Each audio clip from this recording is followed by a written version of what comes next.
$42 million. That's what the lawyer just said was mine, every house, every share, every cent. And in that instant, my father's face turned a shade I'd never seen before. My stepmother's diamond bracelet clinked as her hands clenched into fists. My half-brother laughed under his breath, like he already had a plan for my money. They all stood up at once, shouting over each other, accusing me of manipulating my grandparents from the grave. The truth? I hadn't even known about the will until this moment. But they were about to make me pay for every dollar I didn't give them. My name is Rachel Monroe. I grew up in Portland, Maine, but not the postcard version with sailboats and lobster shacks. My childhood split neatly in two: cold, calculated days in my father's glass and steel townhouse, and warm, salt air weekends at my grandparents' weathered cedar farmhouse on the coast. My father, David Monroe, was a man who measured life in profit margins and golf scores. My mother died when I was 5, and within a year he'd remarried Elaine, all sharp heels, sharper smiles, and a knack for reminding me I wasn't hers. They gave me food, clothes, a roof, but affection? That was in short supply. It was Thomas and Margaret Monroe, my grandparents, who actually raised me. They were wealthy beyond what anyone guessed, but they lived like the tide could wash it all away tomorrow. Grandpa taught me to patch fishing nets and paint a boat's hull before I could ride a bike. Grandma showed me how to bake bread from scratch and clip roses without killing them. They never missed a school play, never forgot a birthday. They didn't just love me, they invested in me, in ways my father never understood. And maybe that was the first crack in the family foundation. David didn't see their frugality as wisdom. He saw it as an insult, proof they didn't trust him with what he thought was his birthright. My father's resentment wasn't loud at first, it was a slow, corrosive drip. He'd show up at my grandparents' farmhouse in his tailored suits, eyeing their modest kitchen like it was a crime scene. "You could have a chef, you know," he'd say, sipping the coffee Grandma made. She'd smile politely and change the subject, but I could see the hurt in her eyes. David's idea of family was transactional. When he needed investors for a boutique hotel chain, he went to my grandparents first. They declined. He called them stingy and accused them of letting sentimental nonsense dictate their decisions. When Elaine wanted to join an exclusive Boston country club, she hinted to Grandma about the outrageous initiation fee. That hint turned into a full-on request. Denied. After that, Elaine stopped visiting altogether. But the one who took rejection hardest was my half-brother, Ethan. He was 8 years younger, a chronic underachiever with expensive tastes. When he turned 18, my father pulled every string to get him an internship at Monroe Global Shipping, the family company my grandparents had built from scratch. Grandpa said no. "The sea's a cruel teacher," he told Ethan. "You start as a deckhand, same as anyone else." Ethan never forgave him. From that point on, visits from my father's side became rare. Holidays were the worst, Christmas dinners with empty chairs where my immediate family should have been. But my grandparents made up for it in their own way. They gave me a standing invitation, every Sunday dinner, rain or shine. I'd drive the winding coastal road to find Grandma in her apron, Grandpa tending to the fire. They didn't talk about my father much, but I could feel the unspoken divide. Then came the blow-up. My father demanded a senior executive role at Monroe Global Shipping. He had zero experience in maritime operations, but he wanted the title, the salary, the status. My grandparents refused outright. "You earn your place here," Grandpa said, "or you don't get one." David stormed out of the boardroom and never stepped foot in the company headquarters again. After that, I became the bridge, the only one in the family who still moved freely between the two worlds. But even that role had limits. Whenever I visited my father in Boston, the conversations were short, clipped. Elaine would bring up the waste of my education on a teacher's salary. Ethan would joke about how I should marry up if I wanted a house bigger than a shoebox. I learned to keep my visits brief. Still, I never imagined the resentment would turn lethal. That was before the phone call, the one that split my life into before and after. One Tuesday evening, as I was grading spelling tests at my kitchen table, my phone buzzed. Unknown number. I almost didn't answer. Miss Monroe? This is Officer Daniels from the Massachusetts State Police. There's been an accident. Those 5 words made the rest of the night blur together, the details about a private plane, the mechanical failure, the impossibility of survival. My grandparents were gone. Just like that. No goodbyes, no last conversation. The people who had been my anchor in a fractured family had vanished into the cold Atlantic. I didn't know it then, but their absence would bring more than grief. It would unleash a storm that had been building for decades, and I was standing directly in its path. 2 weeks after the funeral, the letter arrived, thick cream-colored stationery with Michael Harris's embossed logo. Inside, a single line in his precise handwriting, "Rachel, please attend the reading of Thomas and Margaret Monroe's will. Immediate family only." Boston was gray that morning, the sky pressing low over the skyline as I walked up the stone steps of Harris and Whitmore Legal. My black dress felt too thin against the wind, and my grandmother's silver locket felt heavier than usual around my neck. Inside, the scent of polished mahogany and old books hit me like a memory. My grandparents had been here dozens of times, always leaving with a sense of purpose. Today, that purpose belonged to me, though I didn't yet understand how. I was 15 minutes early. Michael greeted me with a firm handshake, his eyes warmer than usual. "Rachel, I'm so sorry for your loss," he said. "Your grandparents thought the world of you." Before I could reply, the glass door swung open. My father entered first, his charcoal overcoat swishing like a judge's robe. Behind him, Elaine in a cream cashmere wrap, her heels clicking in a rhythm that somehow made the air colder.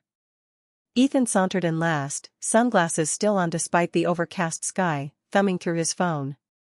No one looked at me. Not really.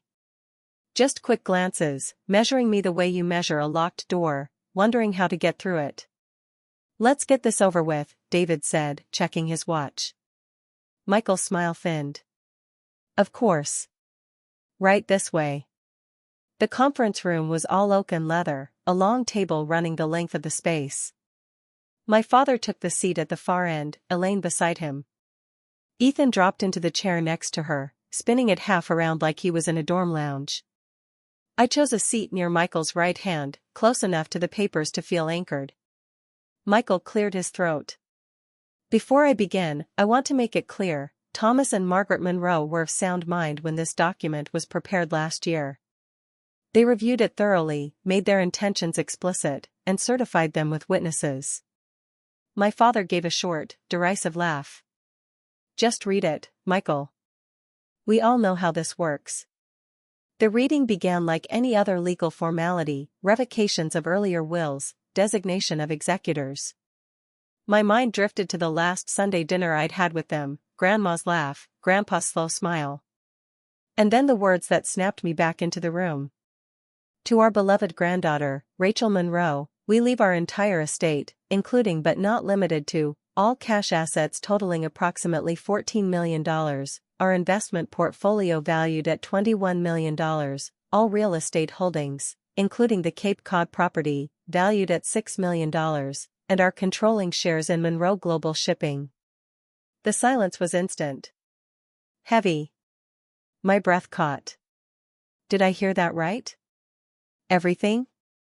Michael continued, his voice steady. "We intentionally make no provision for our son, David Monroe, our daughter-in-law Elaine Monroe, or our grandson Ethan Monroe, as we have provided for them during our lifetime and have explained our reasons in detail to our attorney."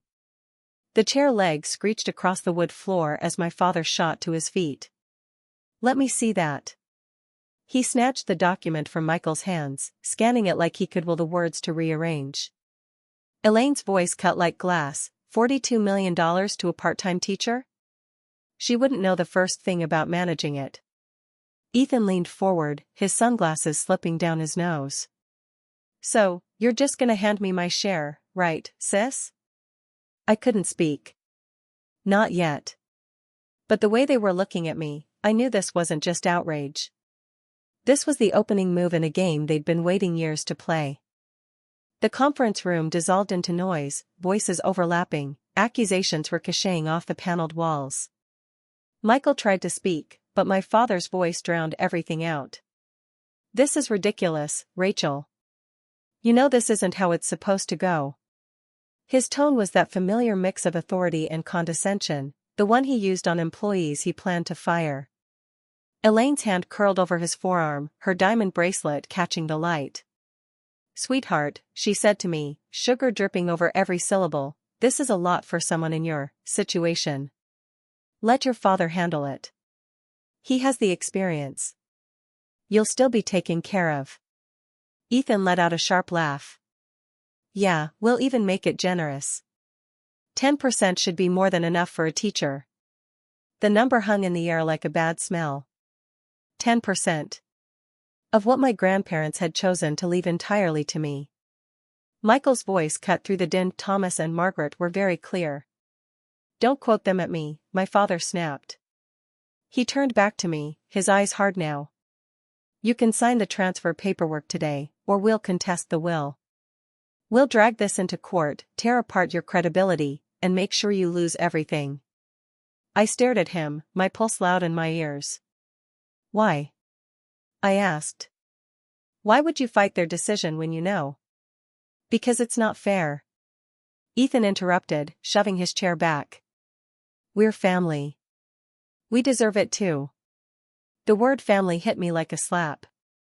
I thought about all the birthdays they'd skipped, the holidays I'd spent alone, the years they'd treated my grandparents like a bank with no interest rate. And now, they were speaking to me like I was the thief. Michael slid a manila envelope toward me, his voice low. "Rachel, you don't have to decide anything right now. Take this home. It's everything you need to know about your inheritance, and the protections your grandparents put in place." But my father wasn't done. "No. She decides now." He leaned across the table, so close I could smell the cologne I'd hated since I was 12. "Sign it, or consider yourself out of this family. That means no apartment, no support, no second chances." I swallowed, my throat dry. "The apartment?" Elaine's smile widened. "You didn't think you actually owned your lease, did you? That building is under one of our LLCs. Your name's just on paper. We can terminate it tonight." For the first time since the will was read, I spoke clearly, "I'm not signing." The silence that followed was sharper than any shouting. My father's jaw worked once, twice, before he stepped back. "Then you have 30 minutes to get your things." I stood, the envelope clutched to my chest like a shield, and walked out without looking back. The elevator doors closed on their voices, rising again, already planning what to take from me next.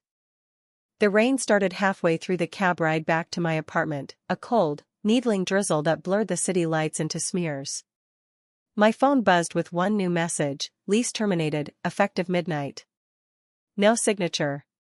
They didn't need one. When I stepped into the building's lobby, the security guard avoided my eyes. Upstairs, the hallway felt longer than usual, the air thick. My father's shadow was waiting, literally. He stood in my doorway, arms folded, like a warden timing a prisoner's exit.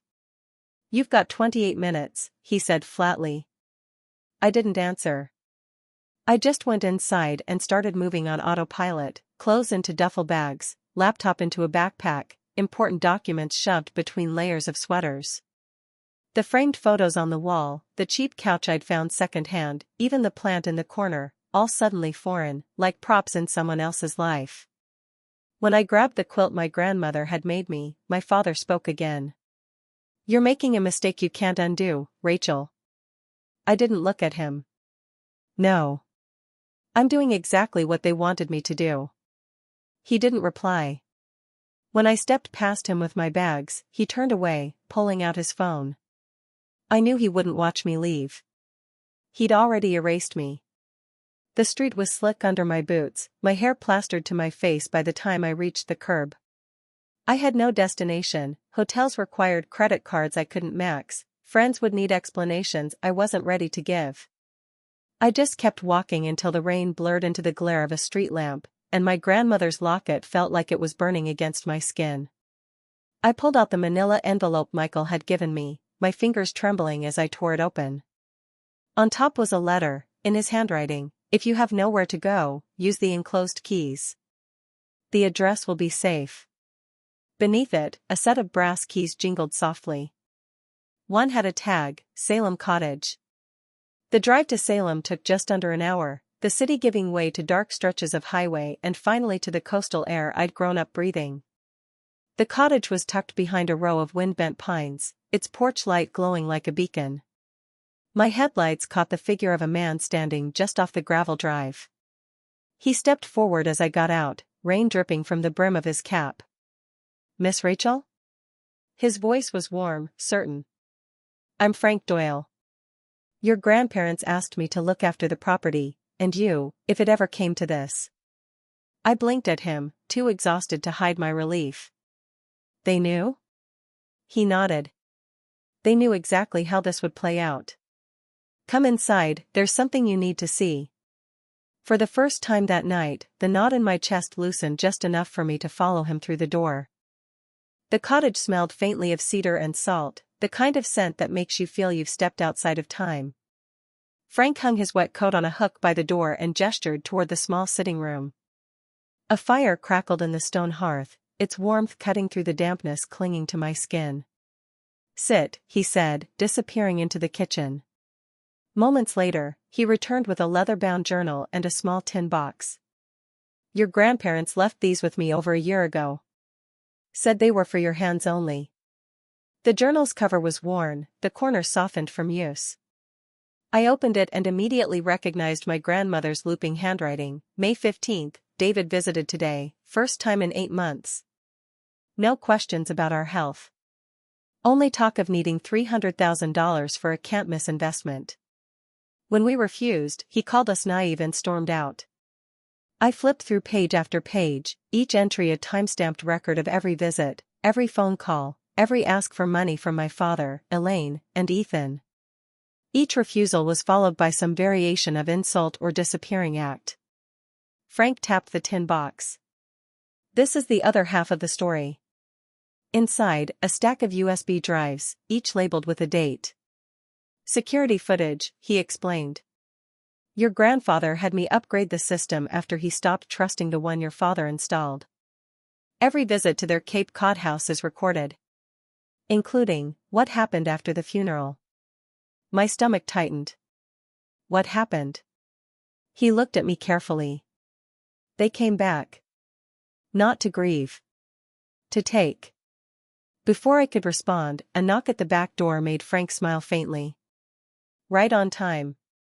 He opened it to reveal a tall woman in a navy coat, her dark hair streaked with silver. "Rachel, this is Clara Jensen, your grandparents' housekeeper for over 25 years. Clara stepped inside, bringing with her the smell of the sea. "They loved you, Rachel," she said, her eyes glistening. "They wanted to make sure you'd never face them alone." Over the next hour, more people arrived. Rosa Martinez, operations manager at Monroe Global Shipping, carrying a folder thick with company financials. George Patel, their investment advisor, holding a leather portfolio. Sheriff Mark Connolly, a longtime family friend, his presence quietly authoritative. Each had a piece of the puzzle, proof of my family's schemes, details about the company, personal letters from my grandparents. It wasn't just a safety net. It was an army my grandparents had quietly assembled, each person ready to defend not just the inheritance, but the values it represented. As the fire burned low, Rosa leaned forward. "Rachel, tomorrow won't be easy. They'll come for you again, angrier, more desperate. But this time, you won't be standing alone." I looked around the room, at faces that radiated loyalty instead of greed, and for the first time since the will reading, I felt the ground solid under my feet. My grandparents hadn't just left me a fortune. They'd left me a plan. By 9 the next morning, the cottage felt less like a refuge and more like a command center. Rosa had her laptop open on the kitchen table, screens full of spreadsheets and company records. George was on a call with the estate's financial advisors, his low voice steady. Sheriff Connolly stood by the front window, sipping coffee like he was on a stakeout. Frank handed me a slim folder. Restraining orders, already drafted. All we need is your signature if things get out of hand. Clara emerged from the hallway with a tray of tea and a quiet smile, but her eyes flicked toward the driveway. They're here. Engines.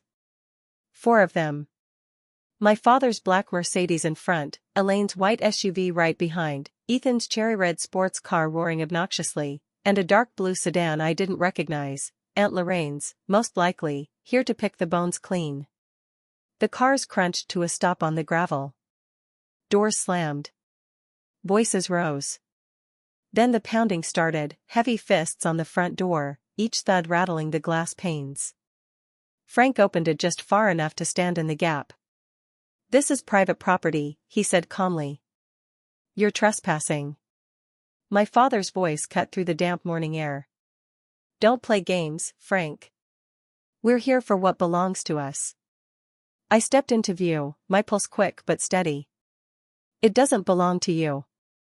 And you know it." Elaine's laugh was brittle. "Rachel, don't embarrass yourself.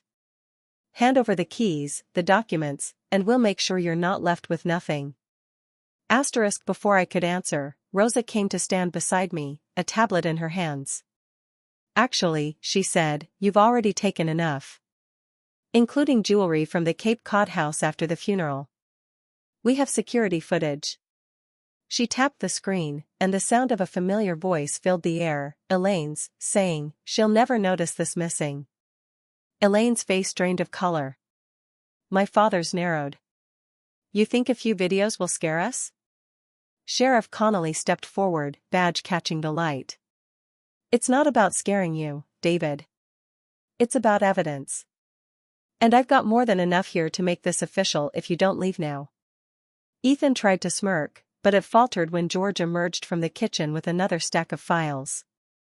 "And if you're thinking of contesting the will," George said, "I suggest you read the part where multiple doctors certified Thomas and Margaret were in perfect cognitive health. Any challenge you make will die in court before it starts." For a moment, no one spoke. Then my father's voice dropped, low and venomous. "This isn't over." I met his stare head-on. "Yes, it is. Because this time, you're not the only one with a plan." Behind me, I could feel the presence of every ally in that room, people who had loved my grandparents for who they were, not what they owned. And for the first time, I wasn't just defending an inheritance. I was defending a legacy. The tension in the doorway felt like it could snap the air in half. My father's glare was fixed on me, but I could see his jaw tighten when Frank stepped forward with a small black flash drive in his palm. "You might want to see this before you decide your next move," Frank said evenly. He plugged the drive into Rosa's laptop, turning the screen toward the door so everyone could see. The footage was grainy but clear enough. My father, 6 months before my grandparents' deaths, standing in their Cape Cod study with a thick document in hand. Elaine hovered at his shoulder. "If they just sign this transfer, it all becomes ours," he said. "They don't even have to understand the details." The timestamp blinked in the corner. Their signatures' lines were already pre-filled, forged, with my grandparents' names. My stomach nodded. "That's criminal." Sheriff Connolly's voice was calm but carried steel. "Forgery with intent to defraud an estate? That's a felony in Massachusetts. Combined with the threats you've made to Rachel in writing, and yes, we have those texts, you're looking at multiple charges. This doesn't even touch the property theft after the funeral." Elaine tried to speak, but Rosa cut her off, sliding another folder into view. "And here are the bank records showing $150,000 transferred from Monroe Global Shipping's operating account into your personal account last year, David. Without board approval." Ethan's voice cracked. "Dad." "Shut up," David hissed, his eyes darting between the files and the sheriff. For the first time, I saw something in his face other than anger, calculation shading into fear. "Here's your choice," Sheriff Connolly continued. "Leave now, stop contacting Rachel, stop trying to access any part of this estate, or I move forward with formal charges." And I don't think your golf buddies on the state board will be able to help you this time. The silence was thick. Aunt Lorraine muttered something under her breath and turned toward her car. Elaine's lips pressed into a hard line, her gaze fixed somewhere over my shoulder. Ethan looked like he might bolt. But my father stayed still for another long moment, his eyes drilling into mine as if he could burn a hole straight through me. Finally, he stepped back. "Let's go," he said, his voice clipped. Without another word, they filed down the porch steps, gravel crunching under their shoes. Engines roared to life one by one, fading into the damp morning until the driveway was empty again. I let out a breath I didn't realize I'd been holding. Frank closed the door with a solid click, and Rosa reached over to rest a hand on my shoulder. "They won't be back," she said. "Not with what we've got on them." But I wasn't so sure. People like my father didn't give up, they regrouped. Still, as I looked around the room at the faces of those who had chosen to stand with me, I knew one thing for certain: whatever came next, I wouldn't be facing it alone. The house felt different once the last engine faded from the driveway. Not quieter, the fire still crackled in the hearth, Rosa's laptop still hummed on the table, but lighter, as if a storm front had finally passed and left the air clear. Sheriff Connolly gathered the folders, tucking them under one arm. "I'll file the formal no-contact orders this afternoon," he said. "If they try anything, you call me. Day or night." He gave my shoulder a firm pat before stepping out into the drizzle. George leaned over the table, flipping through the estate's portfolio. "Your grandparents were meticulous," he said. "Not just with their money, but with the values tied to it. They structured everything to keep it in responsible hands, yours." I traced the edge of the manila folder Michael had given me, my mind replaying the past 24 hours. The shock of the will reading. The eviction. The pounding on the cottage door. And now, the silence. My pulse was finally slowing, but my resolve felt sharper than ever. Frank came in from the porch, brushing rain off his cap. "Your grandparents didn't just want you to inherit. They wanted you to lead." I met his eyes. "Lead what?" He smiled faintly. "You'll see." From his jacket pocket, he pulled a smaller envelope, cream-colored, my grandmother's handwriting looping across the front. I slid my finger under the flap and unfolded the single sheet inside. "Rachel. If you're reading this, then the storm we always knew would come has arrived. Remember, this inheritance isn't a prize. It's a tool. Use it to build something that outlives you. And never let anyone take from you what they didn't help create. Grandma and Grandpa." The words steadied me more than I expected. My father had been wrong, I hadn't won anything. I'd been entrusted with something, and that came with responsibility. By late afternoon, Rosa and George had left, promising to return the next day to go over the company's operations. Clara stayed behind, bustling in the kitchen like she had when I was a child, filling the cottage with the smell of fresh bread. Frank repaired a loose shutter on the porch. Outside, the fog was lifting over the pines, revealing a pale stripe of horizon where the sea met the sky. I stood at the window, watching it clear, and for the first time since the funeral, I felt something close to peace. My grandparents' legacy was safe, at least for now. And so was I. But as I turned away from the glass, my phone buzzed on the table. A new message. No name, just a number I didn't recognize. "Enjoy the calm while it lasts." I stared at the screen, my pulse quickening again. Maybe the storm hadn't passed after all. I didn't answer the text. Not right away. Instead, I set the phone face down on the table and walked into the kitchen. Clara was kneading dough, her hands moving with the same steady rhythm I'd watched since I was a child. "Trouble?" she asked without looking up. "Maybe," I said. "Or maybe it's just someone trying to make me think there is." Frank stepped in from the porch, wiping his boots. "Show me." I handed him the phone. He studied the message, his brow furrowing. "Could be nothing, but your father's the kind who likes to rattle cages before he makes a move." We both knew nothing was never really nothing when it came to him. I told Frank I wasn't interested in chasing shadows tonight. Tomorrow, maybe. But tonight, I needed to decide what I was going to do with everything my grandparents had put in my hands. After dinner, Rosa called.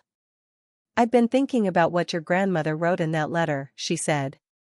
"About using this to build something bigger. You have more than enough to secure yourself for life, Rachel. But if you want to make real change, we can do that, starting now." Her words echoed in my head long after we hung up.